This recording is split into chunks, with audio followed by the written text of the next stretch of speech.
Selamat pagi pemirsa, saya Siti Isnianinur akan menemani Anda dengan beragam informasi terkini di antaranya.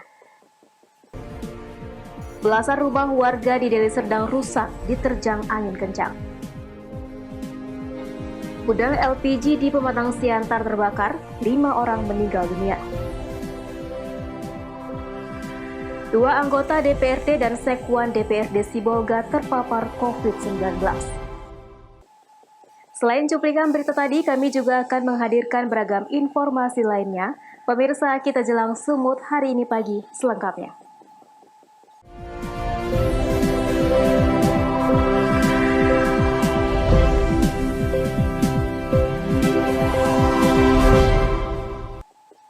Kita ke informasi pertama. Pemirsa, belasan rumah warga di Kecamatan Percut Setuan, Sumatera Utara sore kemarin rusak parah akibat diterjang angin kencang. Kebanyakan rumah warga rusak pada bagian atapnya, bahkan terbawa angin sejauh 30 meter.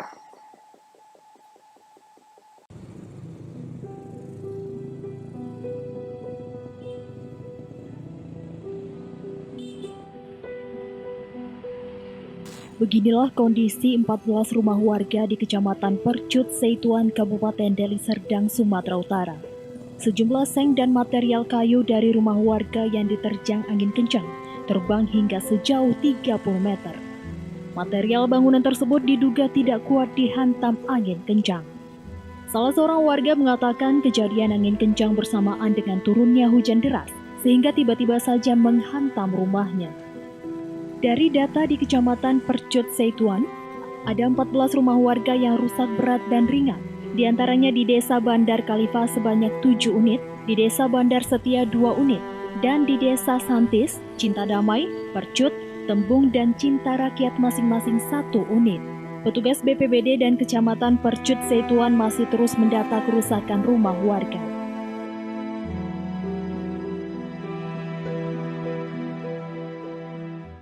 Angin puting beliung, Bang.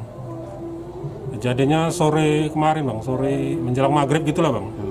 Ada berapa, Bang, rumah yang rusak di kawasan ini, Bang? Ada 4, 1 madrasah.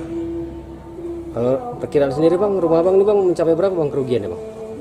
Perkiraan sekitar puluhan juta lah, Bang. Sudah ada, Bang, bantuan dari pemerintah setempat, Bang? Belum, Bang, belum. Yang mendata? Yang mendata ada kepala dusun.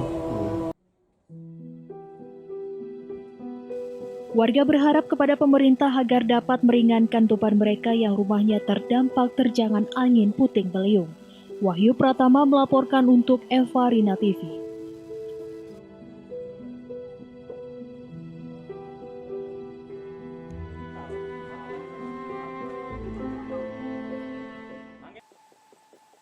Selain itu pemirsa, satu pabrik pengolahan karet di Kabupaten Deli Serdang, Sumatera Utara pada Sabtu siang kemarin ludes terbakar.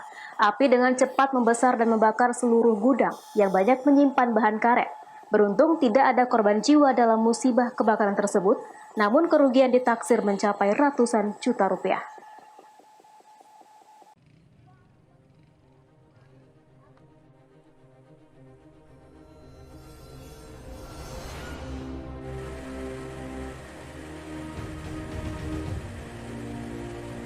Beginilah suasana kebakaran yang terjadi di pabrik PT Samudra Karet di kawasan Dusun 3, Desa Deli Tua, Kecamatan Namorambe, Kabupaten Deli Serdang, Sumatera Utara.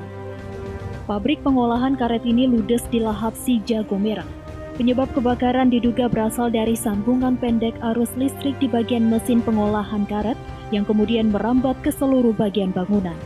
Sejumlah pekerja yang saat itu sedang beraktivitas panik dan menyelamatkan diri keluar dari pabrik. Sebanyak 5 unit mobil dinas kebakaran Kabupaten Deli Serdang dibantu dengan pemadam kebakaran PT Galata berjibaku memadamkan api.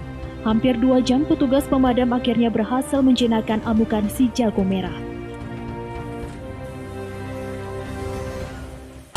Sepertinya industri pengolahan karet ya, atau ban.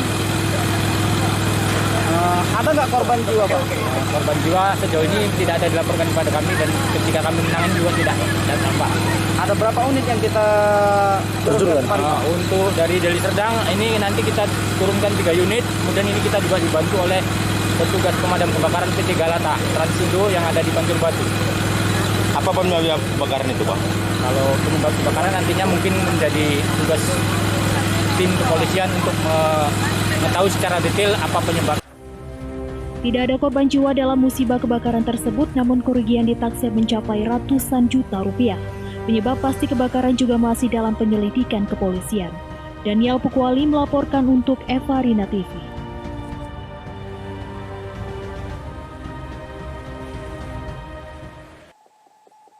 Pemirsa, diduga akibat kebocoran gas, 4 unit bangunan di Jalan Mongonsi di Medan, Sumatera Utara hangus terbakar. Petugas sempat kewalahan lantaran salah satu bangunan yang terbakar merupakan kios penyalur gas LPG.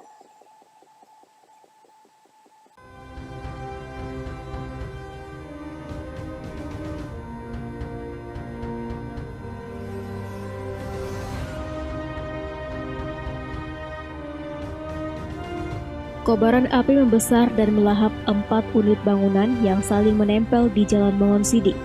Keempat bangunan itu merupakan tempat usaha toko tas koper, bengkel, kelontong, serta satu bangunan lainnya yang merupakan kios penyalur gas LPG. Awalnya warga menyaksikan kepulan asap tebal tampak dari kios penyalur gas. Namun tidak lama, kobaran api membesar dan melahap bangunan sekitarnya. Warga yang panik berupaya menjauh dari lokasi kejadian. 9 unit mobil pemadam kebakaran dikerahkan ke lokasi kejadian. Beruntung petugas dapat menguasai keadaan. Api yang hampir menyambar ke bangunan sekolah dasar yang berada tepat di sebelahnya dapat dikuasai 1 jam kemudian.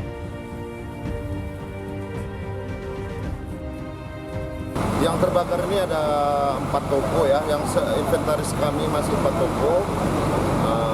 Ada bengkel, ada toko servis tas, pangkalan gas, dan apalagi tadi? Laundry. Bang, gasnya itu masih ada nggak di dalam atau? Gimana? Gasnya itu masih ada nggak di dalam dan membahayakan nggak? Saya rasa dengan adanya pendinginan ini mudah-mudahan tidak ada permasalahan lagi.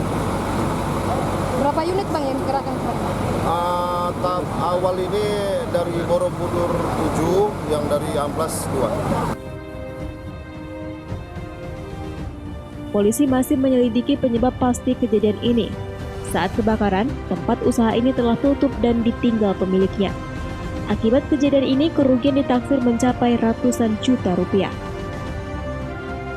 Daniel Pukwali melaporkan untuk Eva Rina TV.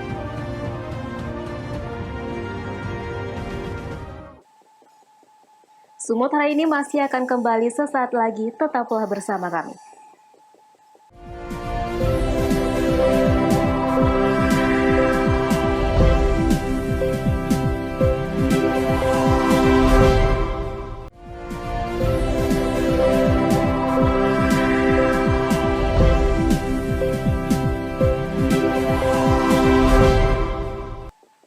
Terima kasih masih bersama kami.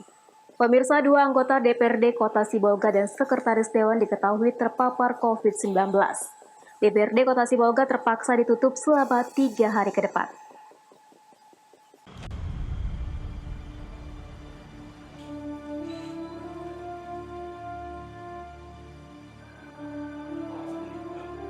Dua anggota DPRD dan Sekwan DPRD Sibolga diketahui terpapar COVID-19.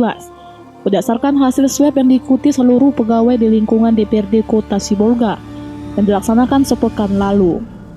Wakil Ketua DPRD Kota Sibolga Jamil Zeptumori menyebutkan, kedua anggota DPRD yang terpapar COVID-19 itu berasal dari Komisi 2 dan 3. Kini ketiganya tengah menjalani isolasi mandiri di berbagai lokasi berbeda dan terus mendapat pengawasan dari Dinas Kesehatan Kota Sibolga dan Satuan Gugus Tugas Penanganan COVID-19.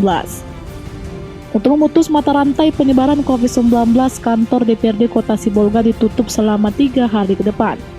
Dan seluruh pegawai diperbolehkan bekerja di rumah masing-masing sembari tetap menjaga kesehatan dengan mengurangi aktivitas di luar rumah. Selain itu, seluruh ruangan kerja di gedung DPRD Kota Sibolga disemprot cairan disinfektan. Bahkan DPRD Kota Sibolga juga melakukan tracing.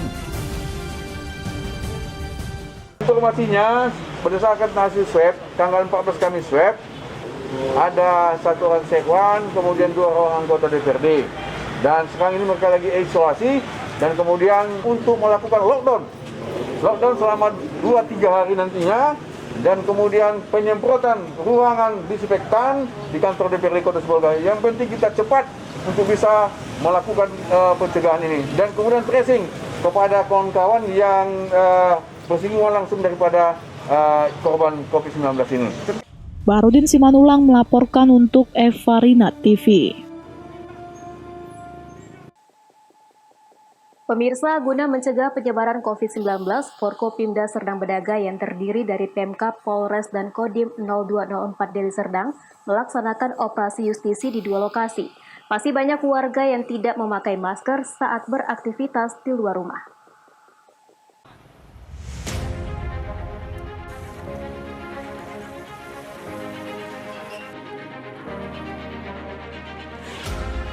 Operasi justisi dilakukan di 2 lokasi, yakni depan ruko ABC Desa Sirampah dan di Kota Perbaungan, dengan melibatkan unsur pemerintah daerah Kabupaten Serdang Bedagai, Polres Serdang Bedagai, dan Kodim 0204 Deli Serdang.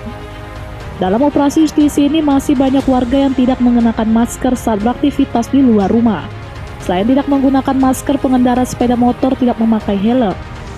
Bagi warga yang mengendarai sepeda motor tanpa melengkapi surat berkendara, maka petugas melakukan penilangan. Menurut Kapolres Serdang Bedagai AKBP Robin Simatupang, operasi justisi ini dilakukan untuk memutus mata rantai penyebaran COVID-19 yang terus meningkat terutama di wilayah Kabupaten Serdang Bedagai, sekaligus untuk menekan angka pelanggaran lalu lintas di jalan raya. September kita lakukan ada di 2 lokasi. Yang pertama di lokasi Firdaus, yang kedua di lokasi Perbaungan. Nah, ini serentak TNI Polri dan Satpol PP. Tentunya operasi justisi protokol kesehatan agar masyarakat semua patuh terhadap protokol kesehatan. Apalagi sekarang daerah kita meningkat, mudah-mudahan dengan terus kita lakukan operasi justisi ini, daerah kita akan menjadi ke zona hijau lagi. Operasi justisi ini akan terus rutin dilakukan untuk menekan COVID-19 sampai Kabupaten Serdang Bedagai kembali pada zona hijau. Abdul Malik melaporkan untuk Evarina TV.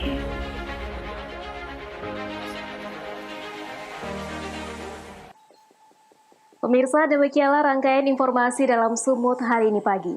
Saya Siti Isnianinur mewakili kerabat kerja yang bertugas pamit undur diri. Terima kasih atas kebersamaan Anda dan sampai jumpa.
Terima kasih masih bersama kami. Pemirsa, kebakaran yang melanda gudang tempat penyimpanan gas LPG berlantai 3 di Jalan Penyambungan nomor 3 Pematang Siantar, Sumatera Utara pada Sabtu malam menelan 5 orang korban jiwa. Kerugian akibat kebakaran ini ditaksir miliaran rupiah.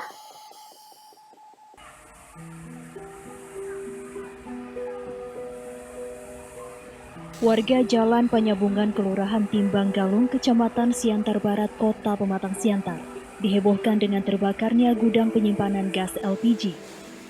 5 orang sekeluarga itu merupakan penghuni rumah yang berangkap gudang gas LPG, ditemukan tewas terpanggang. Kelima korban tewas merupakan pemilik gudang Ameng 68 tahun, menantunya Yanti 39 tahun, dan 3 anaknya, yaitu Clarisaki 15 tahun, Ken Ricky 12 tahun, dan Kenji Rocky 6 tahun. Sementara suami Yanti, Hendra, saat kejadian sedang berada di luar rumah. 5 unit mobil pemadam kebakaran sempat mengalami kesulitan untuk mendekat guna memadamkan api, sebab api semakin membesar disertai suara ledakan. Petugas kepolisian juga kewalahan mengamankan lokasi kejadian karena warga berdesakan untuk melihat terjadinya kebakaran tersebut. Saat proses pemadaman, warga sempat mendengar teriakan minta tolong dari lantai 2 gudang. Namun petugas tidak dapat berbuat banyak karena kobaran api membesar bahkan menjalar ke lantai 3 bangunan. Saat ini kelima korban telah disemayamkan. Untuk kerugian materi diperkirakan mencapai miliaran rupiah. Eko Hendriawan melaporkan untuk Evarina TV.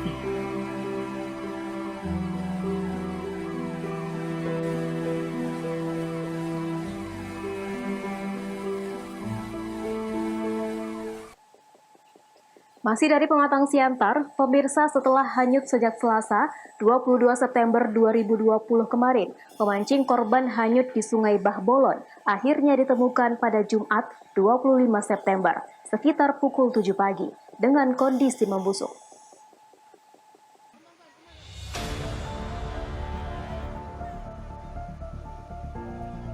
Sabarmen Damanik, warga Jalan Kaswari, Kelurahan Sipinggol-Pinggol, Kecamatan Siantar Barat, sebelumnya diketahui hanyut saat memancing di Sungai Bahbolon, tepatnya di kawasan Simpang Kantor Nagahuta, Kecamatan Siantar Sitalasari. Pria parubaya itu diduga terpeleset dan masuk ke sungai lalu hanyut. Sejumlah warga yang mengetahui kejadian tersebut berusaha menolongnya, namun korban sudah terbawa arus. Satgas Badan Penanggulangan Bencana Daerah Kota Pematang Siantar Azwan Siregar menerangkan, jenazah korban ditemukan di kawasan Jalan Sitio-Tio, Kelurahan Setia Negara, Kecamatan Siantar Sitalasari dengan kondisi membusuk. Setelah dievakuasi, jenazah korban dibawa ke instalasi forensik RSUD Jasamen Saragi. Eko Hendriawan melaporkan untuk Evarina TV.